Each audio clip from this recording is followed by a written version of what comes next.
par rapport à l'installation d'un téléphone IP existant. C'est un atelier normalement ici. Et voilà, donc on a les téléphones, on a ce qu'il faut. Généralement, on va essayer de détailler des petits ensemble les différentes étapes à pouvoir connecter à un téléphone existant. En vis-à-vis de 3 clics généralement. Donc, on va déjà commencer par définir soi-disant l'utilité d'avoir un téléphone IP existant, de connecter certainement un téléphone IP existant. Donc, il y a 2 cas de figure soi-disant. Comme vous le savez, à la limite, parce que 3CX il vous permet de positionner soit de façon automatique si vous étiez en local. Oui. Donc, soit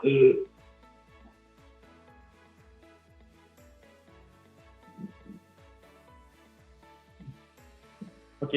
Donc, soit l'installation ça se fait de manière locale et tous les téléphones IP devraient être connectés en local. Donc, soit on a un téléphone IP qui est connecté à distance. L'utilité d'avoir si jamais vous avez un site distant et vous avez un produit qui est installé autre part et que vous voulez exploiter le téléphone et le connecter à 3Six pour pouvoir gérer, appeler, recevoir les appels. Ouais. Il faut noter que pour connecter un téléphone IP distant dans un 3CX, il y a plusieurs cas de figure. Donc, on va voir ici le cas donc, de connecter un IP distant, donc un téléphone unique avec une instance à distance via la méthode SENS. C'est une méthode qu'il va développer après Jalslam.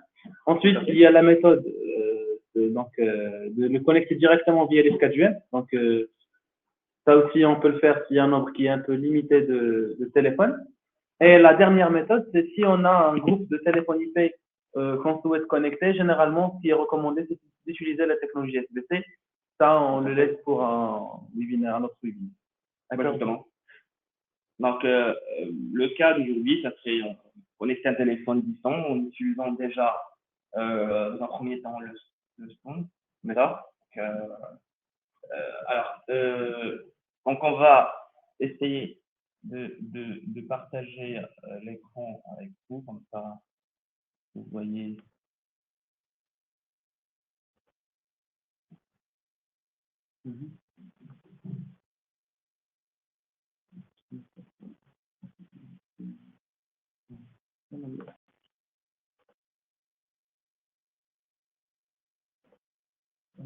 Alors, on a une instance qu'on a préparée en amont, c'est une instance distante.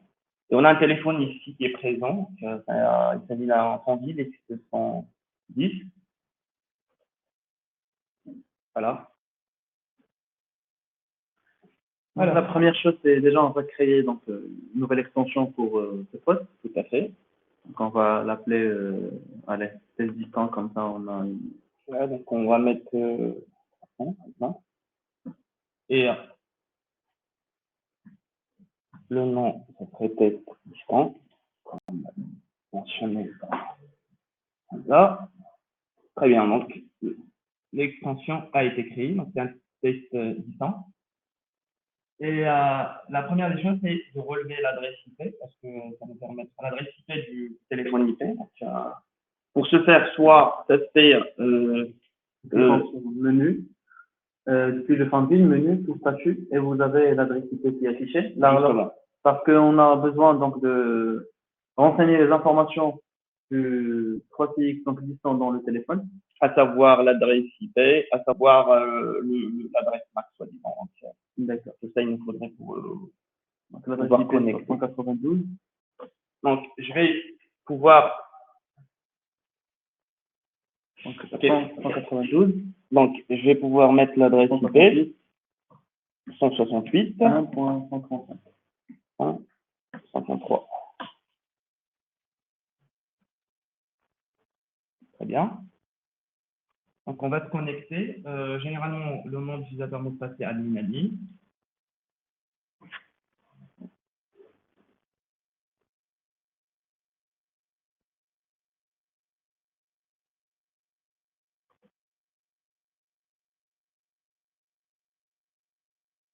Alors, si ce n'est pas la première fois que vous allez utiliser un téléphone et vous devez le resetter, sur FileZilla, il est simple de le faire, surtout pour la version X210. Donc, vous maintenez le bouton OK, cliquez. Ensuite, vous avez le message, est-ce que vous voulez revenir au Réglage du soi-disant. Ouais. Très bien. Donc, alors, on est sur autoprovision. Voilà. C'est là où normalement on devrait renseigner les informations par rapport à TrustLeaks, l'adresse, le serveur, et ça va être généré sur la console de management TrustLeaks. Donc revenons à TrustLeaks, on est bien dessus. Phone provisioning. Et là, ce qu'on va faire, c'est qu'on va ajouter un téléphone. Donc, vous avez une liste des téléphones qui sont supportés certainement. Donc, nous, on va partir sur le conduit. Voilà. Et tout sont listes.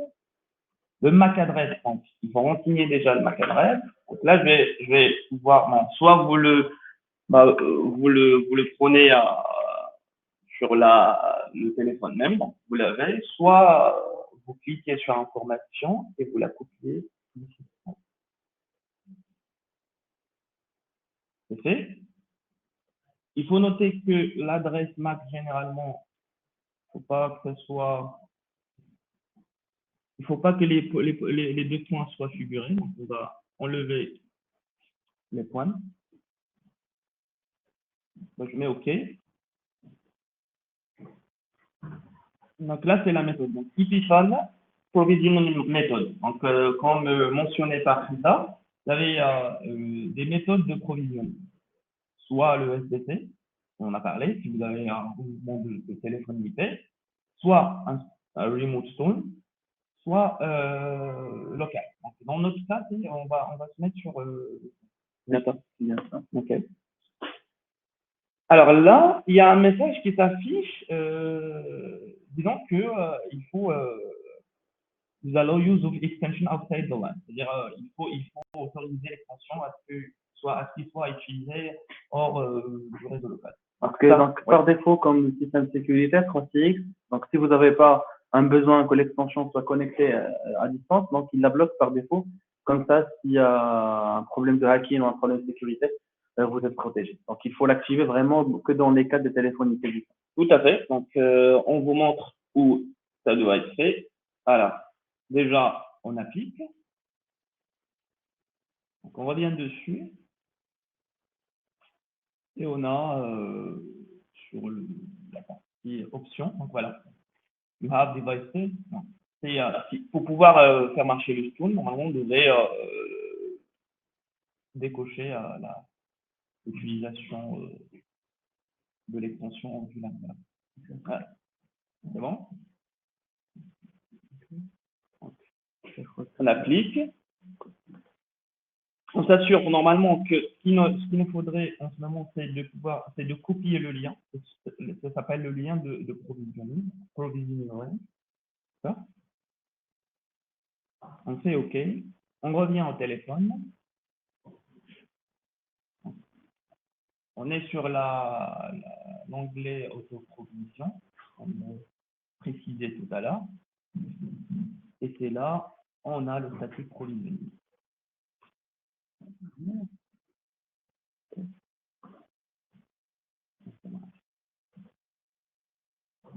Donc là, donc vous avez le protocole, vous avez qu'à spécifier le serveur, donc l'adresse, serveur adresse, et puis le type de protocole. Donc, là, généralement, on est sur du HTTPS. On va mettre du HTTPS. On va appliquer.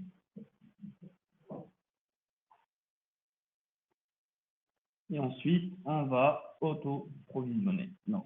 Pour provisionner, normalement, soit on redémarre le téléphone, soit on clique sur le bouton petite option auto-provision. Ce qui va se passer aujourd'hui, généralement, c'est le téléphone redémarra. Donc, comme j'ai dit, soit de façon manuelle, donc on le fait, on redémarre le téléphone et puis il va pouvoir soi-disant acquérir les informations nécessaires depuis 3CX. Bah, sinon, si ce n'est pas le cas, des fois, généralement, il faut forcer le redémarrage du téléphone.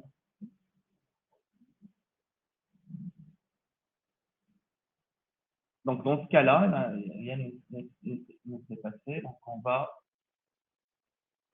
faire le... Voilà. On va faire redémarrer. Donc, il fait redémarrer. Donc, le temps que la notification arrive, le temps qu'il contacte le serveur, il télécharge donc, les informations nécessaires. Il va pouvoir récupérer les informations. À noter que le port utilisé, c'est le 560 en général. C'est le port type, en fait. Alors, les méthodes de connexion à distance, donc en attendant le redémarrage du téléphone. Alors, si vous êtes sur l'application donc l'application mobile ou bien sur la soft, ça se connecte sur le port 5090. Par contre, le web client et les téléphones IP distants, ils se connectent via le port 5060. Là, il faut être conscient. Donc, il faut éviter donc il y a un conflit sur ces ports-là dans la partie serveur.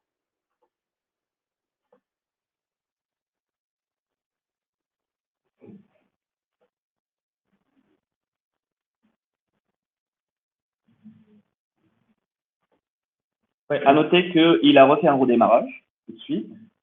Je sais pas si bon, à la limite vous ne voyez pas, mais ouais. Voilà. Donc il a effectué un redémarrage. Donc généralement ça se base sur 2 redémarrages, donc successifs l'un après l'autre.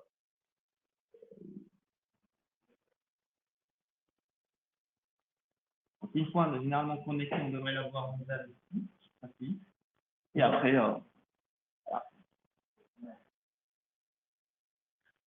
À noter. Alors, vous voulez dire que... Alors, c'est juste qu'il faut noter que cette opération, donc là, on peut le faire avec un téléphone qui est supporté. Comme ça, on voit la partie scène. Et vous voyez la puissance utilisée, donc les recommandations donc, des éditeurs. Donc, ça vous facilite donc l'utilisation du téléphone. Donc voilà, il est connecté. Et maintenant, il vous demande le username, le password. Le username, le password, généralement, c'est username, c'est le numéro d'extension. On va mettre donc on va mettre sur 300. Et après, le mot de passe, à noter qu'il faut renseigner le mot de passe de le PIN, le PIN number. Le mot de passe le PIN number du voicemail. Okay. Voilà, donc je ne sais pas si vous le voyez, là il est bien connecté, il est ouvert. Il y a le logo 3CX et on a certainement sur la partie phone le X210 qui est figuré ici, donc c'est un 300, il a pris l'adresse 160-74, donc Par contre, vous pouvez partir sur la partie logo, donc sur la partie donc, du téléphone, vous connectez donc avec les informations de 3CX pour voir qu'il est bien provisionné. Ouais.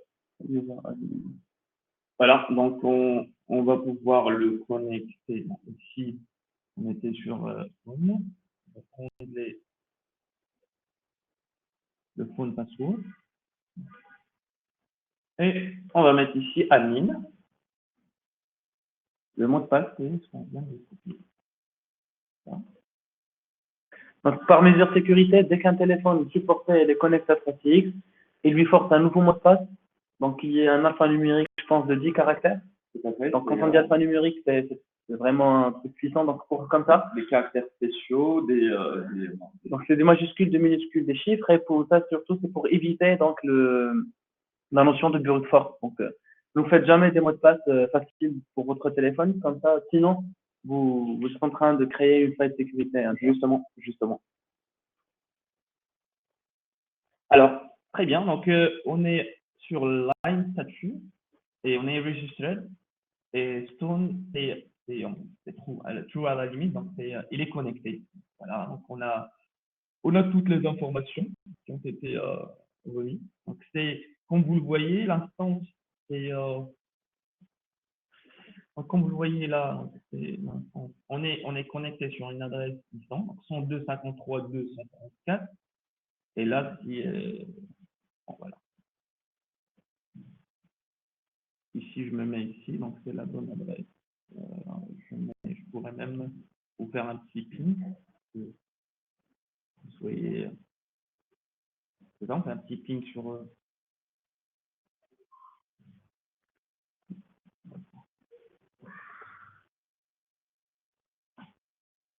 Voilà, donc c'est 102, 53, 2, 134. Voilà.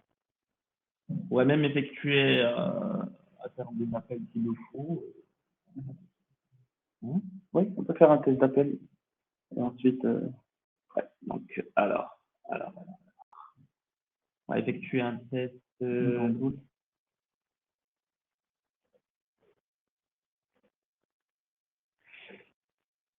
Bon, ils sont tous.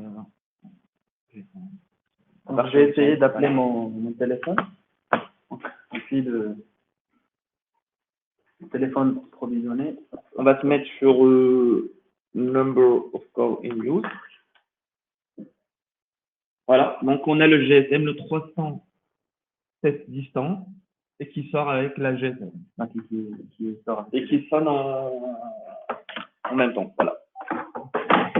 On test effectué avec succès.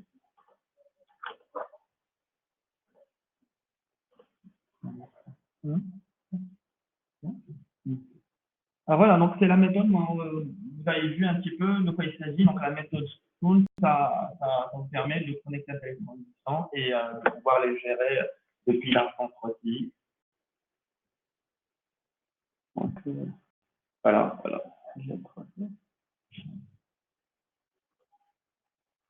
Donc, je ne sais pas si vous avez des questions, si vous avez des remarques, ou bien si vous souhaitez poser quelques questions sur la connexion ou bien la configuration d'un téléphone distant avec 3.6.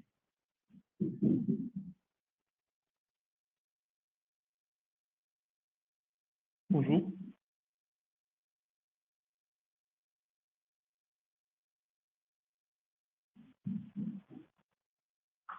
Alors, on attend votre question, Monsieur Zikam, d'accord? On vous remercie également. Juste à noter que. Alors, il y a Monsieur Zikam qui souhaite poser une question.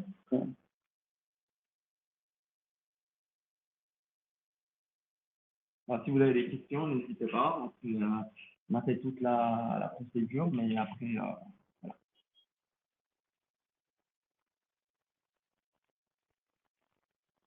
Merci, Monsieur Sharif aussi. On vous remercie.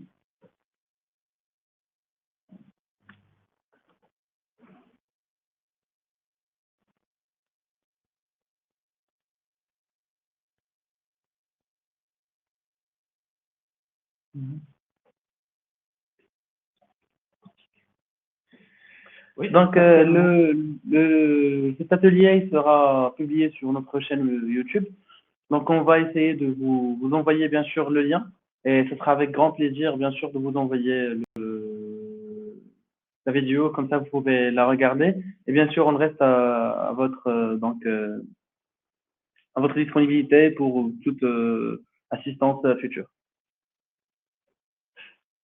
Sharif, il est en train de vous demander dans l'application qui sert à administrer ou le télécharger. Alors, c'est pas une application, on a travaillé avec l'IPVX 3CX. Donc, c'est un IPVX, peut dire de style VIP, qui est complet en termes d'application et de fonctionnalités de téléphonie IP avancée. Donc, principalement, l'avantage de l'utiliser, c'est dans le cas de la mobilité. Donc, il est très performant à l'aide de sa gestion d'ELF4UN avec les certificats qu'il génère. Donc, je vous invite à voir nos différentes vidéos sur la présentation de la solution 3CX. Et parmi ces points forts, c'est la connexion et la gestion des téléphones distants. Donc là, on a réussi à connecter un téléphone distant à un IPVX qui est installé localement. Donc, je vous remercie par votre présence. Donc, on se donne rendez-vous à midi pour un deuxième les webinaires, un deuxième atelier sur la notion de bridge et de connecter deux sites via l'application. Merci.